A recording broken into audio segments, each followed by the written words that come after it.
Assalamualaikum warahmatullahi wabarakatuh. Innal hamdalillah wassalatu wassalamu ala Rasulillah wa ala ahli washabihi wa min tabi'um bi ihsani yaumal qiyamah. Subhanaka la ilma lana illa ma 'allamtana innaka antal alimul hakim. Asyhadu an la ilaha illallah wa asyhadu anna Muhammadar Rasulullah. Allahumma sholli ala Muhammad wa ala ali Muhammad. Alhamdulillah wa syukrulillah.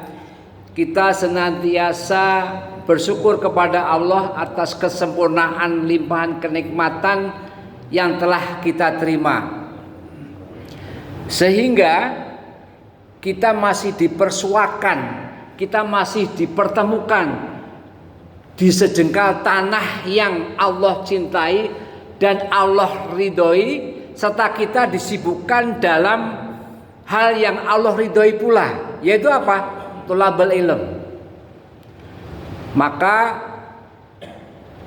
kami mengundang bapak-bapak atau ibu-ibu yang lain agar besok hari Ahad bisa datang sholat subuh dan mendengarkan kajian Ahad subuh oleh Al-Mukarram Ustadz Haidir, karena itu bagian daripada tholabul ilm juga.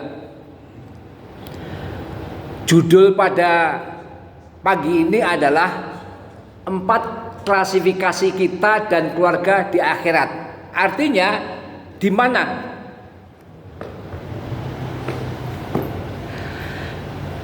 mana posisi kita dan suami istri kita, anak-anak kita, insya Allah akan disinggung dalam pertemuan kali ini. Jamaah salat subuh rahimakumullah, keutamaan ilmu tidak bisa dibandingi oleh ibadah apapun, dan ibadah apapun yang dilakukan tanpa ilmu adalah useless, tidak bermanfaat di sisi Allah.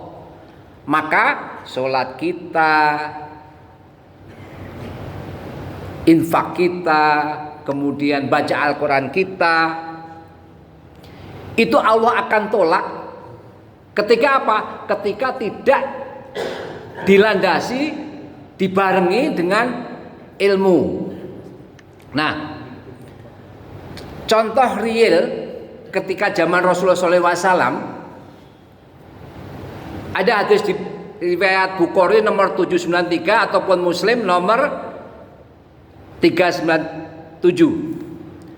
Ketika itu Rasulullah sedang duduk seperti ini bersama sahabat. Datang seseorang, kemudian dia sholat tahiyatul masjid dan menyamperi Rasulullah SAW. Lalu orang ini menyapa, Assalamualaikum ya Rasulullah. Waalaikumsalam. Terus ditanya, antum udah sholat? Sudah ya Rasulullah. Maka beliau menjawab, Fasoli fa innaka lam tusoli. Ulangi sholatmu, karena sesungguhnya engkau tidak sholat. Lalu orang itu mundur lagi untuk sholat 2 rakaat lagi, tentu dengan ekstra hati-hati. Kenapa? Karena dilihat oleh Rasulullah SAW. Dan setelah itu, setelah selesai Assalamualaikum, lalu datang lagi ke Rasulullah. Ditanya oleh Rasulullah, kamu sudah sholat? Sudah ya Rasul.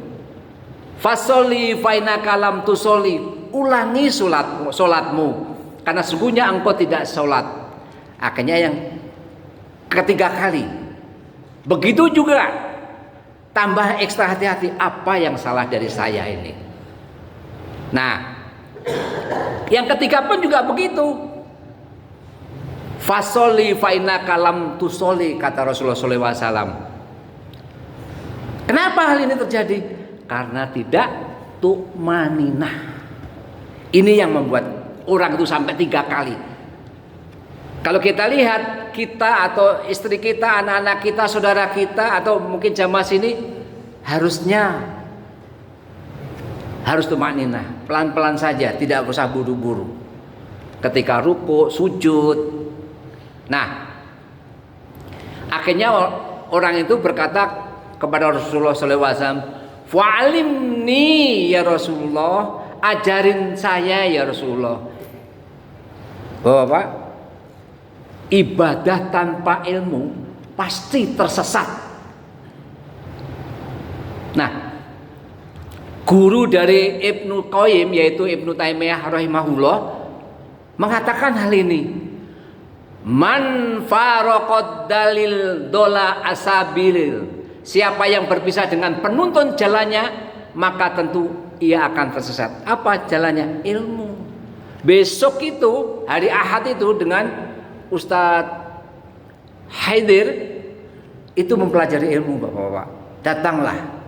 Nggak cuma itu hanya, selain dapat ilmu, Bapak-bapak akan mendapatkan ada 4 hal. Yang pasti Allah akan Rasulullah bersabda, yang pertama adalah Allah akan menetapkan di hati kita masing-masing apa? As-sakinah, ketenangan. Yang kedua, rahmat Allah itu turun. Yang ketiga, nama-nama kita disebut. Masya Allah. Makanya pentingnya ilmu itu seperti itu. Selawat dan salam mari kita haturkan kepada uswatun hasanah kita, Nabi akhir zaman, Nabi Muhammad Sallallahu Alaihi Wasallam. Juga kepada kerabatnya, sahabatnya, para salafus soleh, tabiin, tabiut tabiin, dan kaum mukminin mukminat yang istiqomah hingga akhir zaman, termasuk kita insya Allah, karena kita mengikuti salafus soleh, insya Allah kita kelompoknya Rasulullah SAW, ridwanullah alaihim. Nah, ehwatul iman ajanallahu wa iyyakum. Di pekan lalu telah diutarakan bahwa ada 4 klasifikasi kita dan keluarga kita di akhirat nanti. Mari kita sama-sama introspeksi, mari kita sama-sama melihat sejauh mana ini, bagaimana dengan kita. Nah, di pekan lalu telah disinggung nomor 1. Yang pertama adalah tipe keluarga yang ketemu di dunia tapi tidak ketemu di akhirat. Kenapa ini? Karena orang-orang kelompok ini adalah syirik, musyrik, bahkan kufur, munafik secara i'tiqadi. Artinya apa? Salah satunya adalah hati-hati dengan ini, menyembah selain Allah. Allah sembah tapi datang ke dukun juga, itu contoh. Jangan. Contoh yang lain ketika zaman lalu, zamannya Rasul, Aisyah tidak ketemu dengan suaminya Fir'aun. Kenapa? Karena Aisyah muslim, sementara suaminya menginjilkan Allah. Yang kedua adalah Abu Lahab tidak ketemu dengan Ummu Jamil, istrinya. Kenapa? Karena dua-duanya ini sama-sama musik tapi terpisah. Allah pisahkan. Yang ketiga, hatta Rasul pun tidak pernah ketemu dengan Abu Thalib, pamannya yang membantu beliau. Kenapa? Karena paman beliau yang tidak beriman sampai dengan beliau wafat. Lalu kenapa Abu Jahal tidak ketemu dengan Abu Lahab? Pada mereka CS, temenan, maksudnya bukan temenan, temen. Kenapa Abu Lahab tidak ketemu dengan Ummu Jamil padahal dia istrinya? Kenapa Aisyah tidak ketemu dengan Fir'aun? Karena Fir'aun itu padahal suaminya. Kenapa Rasul kelak di akhirat tidak ketemu dengan pamannya Abu Thalib? Jawabannya adalah karena mereka menyekutukan Allah, dan itu membakar tiket pertemuan yang akan terjadi di antara keluarga tersebut. Artinya apa? Jangan sampai menyekutukan, jangan sampai kufur, jangan sampai munafik itikadi. Jangan sampai. Ini saya memakai filosofi nunjuk. Artinya dua kepada bapak-bapak, yang tiganya kepada saya. Dan itu bahaya sekali. Nah, karena Allah hanya memberikan pertemuan di dunia, tapi tidak memberikan pertemuan di akhirat. Ada suatu keluarga non muslim, suatu saat anaknya yang masih remaja SMA naik mobil tabrakan mati. Si bapak ini menangis sejadi-jadinya. Seperti biasa kalau orang non muslim seperti itulah kira-kira ya. Nah,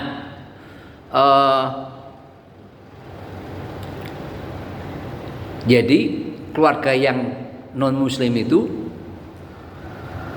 kalau menurut yang saya ketahui atau sebagian ulama, saya ambil dari beberapa ulama, bahwa kalau orang non muslim kena musibah itu adalah azab. Kalau kita kena musibah bisa jadi itu teguran dari Allah atau mau dinaikkan tingkat derajatnya. Nah, jadi perbedaan musibah bagi muslim dan non muslim itu jelas. Dan jika dikorelasikan dengan poinnya, maka itulah pertemuan bagi mereka yang 17 tahun aja. Kenapa? Anak itu usianya 17 tahun. Jadi cuma kesempatan ada di dunia saja pertemuannya, tapi di akhirat tidak bakal ketemu. Kenapa? Karena tidak ada yang bisa mempertemukan mereka, karena kekafiran mereka menghalangi mereka untuk ketemu di akhirat. Karena kafir.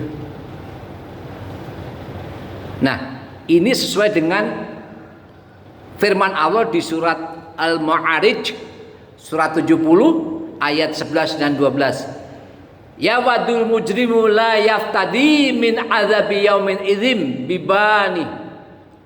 Pada hari orang-orang kafir ingin, kalau sekiranya dia dapat menebus dirinya dari azab hari itu dengan anak-anaknya. Wasohibatihi wa akih, dan istrinya dan juga saudaranya.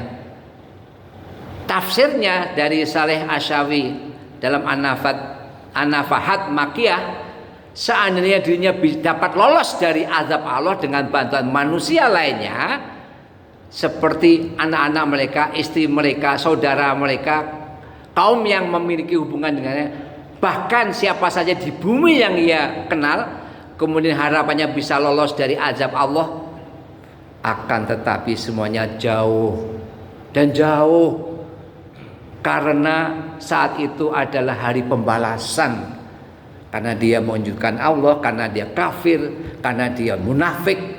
Di saat itulah ada. Jadi tidak akan bakal bisa mereka, walaupun dengan menggadaikan ini istrinya, ini anaknya, dan semuanya.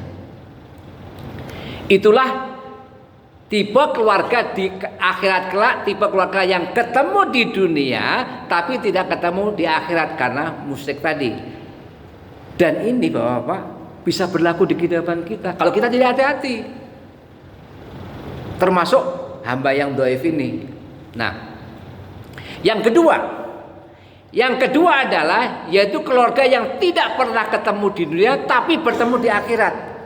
Jadi tidak pernah ketemu di dunia, saat ini tidak pernah ketemu, tapi ketemu di akhirat. Contoh, siapa? Orang mukmin dengan Rasulullah SAW. Pak, bisa kita nanti insya Allah bisa ketemu dengan Rasulullah SAW. Di mana? Di telaga, di Haud Al-Kautsar. Itulah salah satu kenikmatan di akhirat. Dan dengan bismillah kita bisa hadir di bawah ini, insya Allah kita bisa ketemu nanti. Salah satunya kalau kita istiqomah.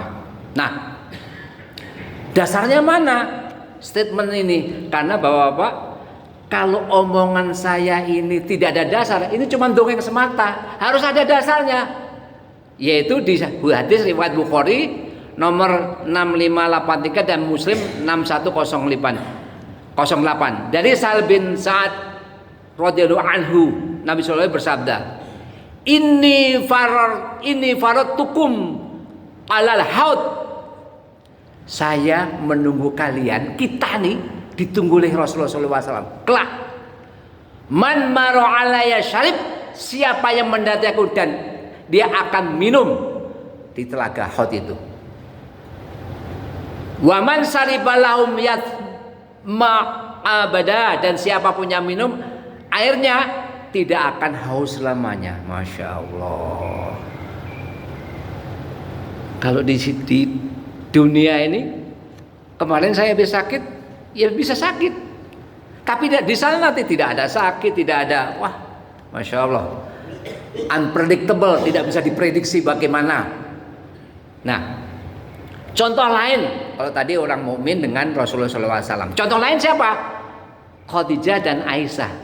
Beliau itu kan yang tua, Khadijah nikah duluan, dan sebelum ini meninggal. Nah, walau tidak ketemu di dunia, pasti ketemu di surga.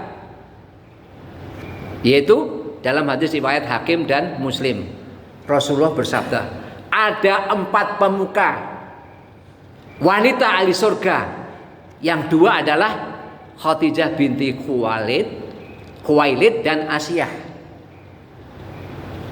Jadi 2 Aisyah maksud saya. Ya.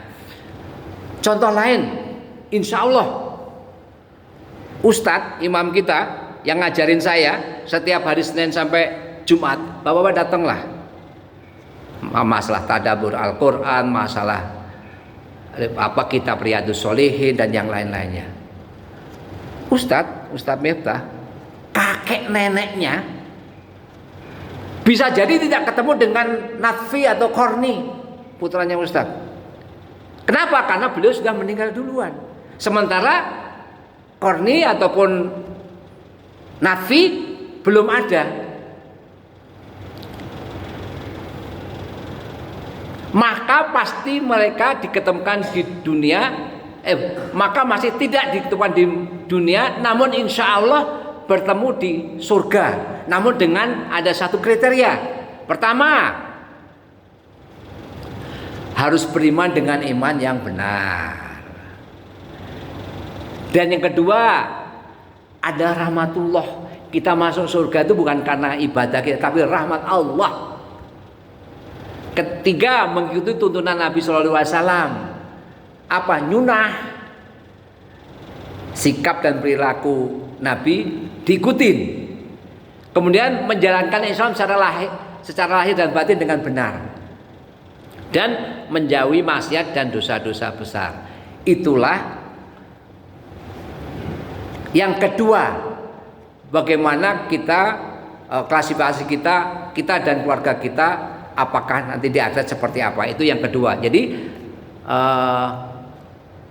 ketemu di dunia, keluarga yang keluarga yang tidak pernah ketemu di dunia tapi bertemu di akhirat. Nah, kemudian yang ketiga, tipe ini yaitu keluarga yang ketemu di dunia tapi bertengkar hebat di akhirat. Wah, ini bahaya nih. Bahaya nih. Allah tegaskan di surat 43 surah Az-Zukhruf ayat 67. Al-aqilau yawma idzin. Teman-teman akrab keluarga mereka pada hari itu, ba'dhum li ba'din adun, sebagiannya menjadi musuh bagi sebagian yang lain. Ila al-muttaqin, kecuali orang bertakwa. Imam Ibnu Katsir menjelaskan tentang ini. Ketemu di dunia, misalnya apa? Dalam pernikahan dengan istri kita, mungkin dalam jamaah seperti ini. Ini ketemu di dunia. Tapi ternyata mereka akan menjadi musuh dalam kehidupan akhirat. Kenapa? Karena keluarga itu atau orang itu tidak takut kepada Allah dan tidak saling mengingatkan kepada jalan surga dan jalan Allah. Itu masalahnya. Kalau kita sudah mengingatkan kepada istri kita, anak kita, ternyata masih bandel juga, ya tawakal saja. Tawakal adanya. Jadi nggak perlu nyesel atau apa, tidak. Kerjakan saja apa yang diperintahkan Allah dan larangannya. Nah, Ibnu Katsir kembali menjelaskan bahwa ada suami istri yang menggugat, suami menggugat istrinya atau istri menggugat suami. Orang tua dan anak saling menggugat, bapak atau ibu menggugat anaknya atau kebalikannya. Semuanya bertengkar menjadi musuh. Kenapa? Karena mereka baru terbelah matanya apa yang mereka lalaikan ketika di dunia, tidak pernah ingatkan perihal dunia dan neraka, ternyata betul-betul terpampang di kedua pelupuk matanya dan tidak bisa diingkari lagi. Nauzubillah. Baru terbelah. Makanya terutama untuk hamba yang dhaif ini, tugas kita bapak-bapak mengingatkan anak-anak kita, mengingatkan istri kita, mengingatkan saudara-saudara kita. Itu tugas kita. Tapi setelah itu tentu dengan memberikan contoh tentunya. Jangan pula misalnya saya ngerokok, saya bilang Pak Agung jangan ngerokok. Bagaimana Pak Agung akan ngikutin kalau saya sendiri ngerokok? Itu kan nggak benar. Artinya apa? Kita harus sebagai contoh yang baik. Nah, maka nanti banyak istri yang komplain kepada suami. Kata istri, ternyata saya ini akan masuk neraka karena setiap orang dikumpulkan di padang mahsyar. Sudah merasa kemana tujuan nanti yang akan berada. Allah tegaskan kaitan dengan ini adalah di surat At-Takabun surat 64 ayat 9. Allah berfirman, "Yauma yajma'ukum liyaumil jam'i." Ingatlah hari di mana Allah mengumpulkan kamu pada hari pengumpulan. Dzalika yaumut taghabun. Itulah hari dinampakkan kesalahan-kesalahan manusia. Wa may yu'min billahi wa ya'mal sholiha yukafir anhu syai'atihi, dan barang siapa beriman kepada Allah dan beramal soleh, wa yudkhilhu jannati tajri min tahtihal anharu khalidina fiha abada, dan memasukkan ke dalam jannah yang mengalir di bawahnya sungai-sungai, mereka kekal di dalamnya. Ini jelas. Ketika di padang mahsyar kita udah jelas. Si istri ini komplain kepada suaminya. Seperti itu kira-kira. Makanya wanita akan berkata kepada suaminya, kamu dulunya nggak pernah ngingetin saya untuk pakai jilbab atau nutup aurat. Sebagai contoh, karena muslim itu harus menutup aurat. Artinya sampai dengan perut ya, bukan cuma sampai cuma dada. Istilahnya apa? Bergu itu bukan. Harus dengan jilbab. Dan neraka itu menyediakan tempat bagi yang tidak menutup aurat. Dan tempatnya di tempat yang paling dalam di neraka, saking dalamnya si wanita tidak bisa cium baunya surga. Dan yang gugat suaminya begitu juga, istri yang ngaji tapi tidak kasih tahu kepada suami akan digugat juga. Nah, Bapak, bagi istrinya yang nggak ikut sekalian kasih tahu, keluar harus pakai jilbab. Jangan sampai nanti Bapak digugat oleh istrinya. Nah, itu istri menggugat suami. Sekarang ada anak yang gugat orang tuanya. Ketika orang tuanya tidak pernah ingatkan kepada anaknya kepada jalan yang hak, jalan yang benar. Misalnya anaknya perempuan diajak laki-laki, bapaknya diem saja, meneng wae. Nah ini nggak mengingatkan. Atau anak laki-laki yang ngajak perempuan yang belum halal karena belum nikah, dia diem aja bapaknya ini. Bisa jadi hal ini kelihatan romantis, oh anak saya jalan sama ini. Tapi akan menjadi pertengkaran yang hebat di akhirat kelak. Maka jangan sampai terjadi. Itu adalah yang ketiga, klasifikasi ketiga, yaitu keluarga yang ketemu di dunia tapi bertengkar hebat di akhirat. Nah, yang keempat, yang terakhir ini, moga-moga poin inilah yang akan menjadi kita nanti, klasifikasinya yang menjadi tujuan kita. Yaitu apa? Keluarga yang ketemu di dunia dan ketemu di akhirat. Kita ketemu dengan istri dan anak kita, kelak bisa ketemu di akhirat. Atau mungkin bawa ketemu dengan kita-kita yang ada di sini. Nah, dasarnya mana? Surat At-Tur, surat 52 ayat 21. Kalau nggak salah ini kemarin suruh ngapalin ya Akhi Nadi oleh Ustadz Teguh setiap hari Selasa malam. Allah berfirman, alhaqna bihim juriyatahum, kami pertemukan anak-anak cucu mereka dengan mereka, tapi dengan syarat. Yaitu apa syaratnya? Walladzina amanu wa taba'athum juriyatahum bil imanin. Yaitu apa? Orang-orang yang beriman dan yang anak cucu mereka mengikuti mereka dalam keimanan. Jadi harus ada syaratnya. Kita bisa ketemu dengan anak itu. Syaratnya beriman. Yang kedua, anak cucunya juga beriman. Kalau anak cucunya kebelangsak seperti Nabi Nuh dengan Kanan, nggak bakal bisa.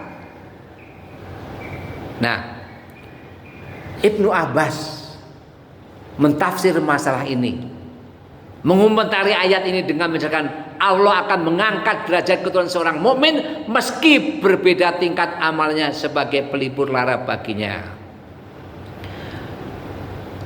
Makanya sebelum kiamat mereka berkata, jadi ketika setelah di padang mahsyar, orang ini, kita ini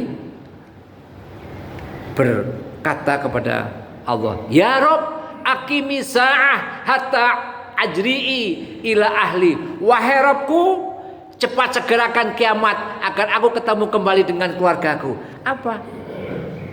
Keluarga yang utama. Makanya ini fragmen yang memang tidak bisa kita hilangkan. Itulah keluarga yang kita inginkan, yaitu keluarga yang keempat. Keluarga yang ketemu di dunia, ketemu di akhirat. Kenapa? Karena al-khaufu minallah, takut kepada Allah. Kesimpulannya adalah dari poin kultum ini, bahwa kelak manusia itu di akhir terbagi jadi 4 klasifikasi. 1, tipe keluarga yang ketemu di dunia tapi tidak ketemu di akhirat. 2, tipe keluarga yang tidak pernah ketemu di dunia tapi bertemu di akhirat. 3, tipe keluarga yang ketemu di dunia tapi bertengkar hebat di akhirat. Dan yang keempat adalah tipe keluarga yang ketemu di dunia dan ketemu di akhirat. Inilah tujuan kita. Maka kenapa kita sholat, maka kita ibadah madoh kita teruskan, kita ikutin. Maka kenapa kita tolabul ilmi. Jangan lupa besok Bapak hari Ahad Al-Mukarram Ustaz Haidir, orangnya tegas beliau itu. Kalau yang dibaca cuma qala Allah, qala Rasul, qala sahabat, 3 poin itu. Jadi perkataan firman Allah, perkataan Rasulullah SAW dan perkataan sahabat. Untuk itu marilah kita mempreparasi, mempersiapkan diri kita dan keluarga kita. Semoga kita dan keluarga kita termasuk kelompok yang 4 ini. Marilah kita tingkatkan iman dan takwa kita, karena di dunia ini hanya zinatan, perhiasan. Dan Allah akan linabluwakum ayyum ahsanu amalan. Kami akan uji mereka siapa di antara mereka yang terbaik perbuatannya. Jadi kita diuji oleh Allah dengan macam-macam. Kalau saya kemarin dengan sakit, mungkin dengan yang lain bentuknya. Itu ujian dari Allah. Semoga bermanfaat, terutama untuk hamba yang dhaif ini, Wallahu alam bisawab. Al-haqqu min rabbika fala takunanna minal mumtarin. Kebenaran itu dari datang dari Rabbmu, maka janganlah sekali-kali kamu termasuk orang yang ragu-ragu. Mari kita tutup dengan doa kafaratul majelis. Subhanallahumma wa bihamdika asyhadu alla ilaha illa anta astaghfiruka wa atubu ilaik. Assalamualaikum warahmatullahi wabarakatuh.